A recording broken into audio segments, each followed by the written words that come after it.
സഹകരണ മേഖലയിൽ ഒട്ടേറെ വിദ്യാഭ്യാസ സ്ഥാപനങ്ങളുണ്ട്. എഞ്ചിനീയറിംഗ് കോളേജുണ്ട്, സഹകരണ പരിശീലന കോളേജുണ്ട്. ഇത്തരം സ്ഥാപനങ്ങളെല്ലാം ഏകോപിപ്പിച്ചുകൊണ്ട് ഒരു സഹകരണ സർവകലാശാല സ്ഥാപിക്കുന്നതിന് വല്ല ആലോചനയും സർക്കാരിൻ്റെ ഭാഗത്തുനിന്നുണ്ടോ?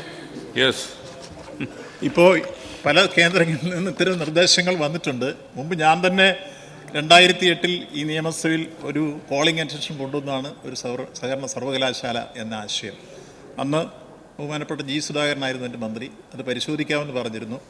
ഏതായിരുന്നാലും ഇപ്പോൾ കേപ്പിൻ്റെ കീഴിൽ 9 എഞ്ചിനീയറിംഗ് കോളേജും 5 പോളിടെക്നിക്കുകളും JDC HDC കോഴ്സുകളും MBA കോഴ്സുകളും എല്ലാം ഉണ്ട്. ഇതെല്ലാം ചേർത്ത് അങ്ങ് പറഞ്ഞ ആശയം നമുക്ക് പരിഗണിച്ച് ഭാവിയിൽ പരിശോധിക്കാവുന്നതാണ്.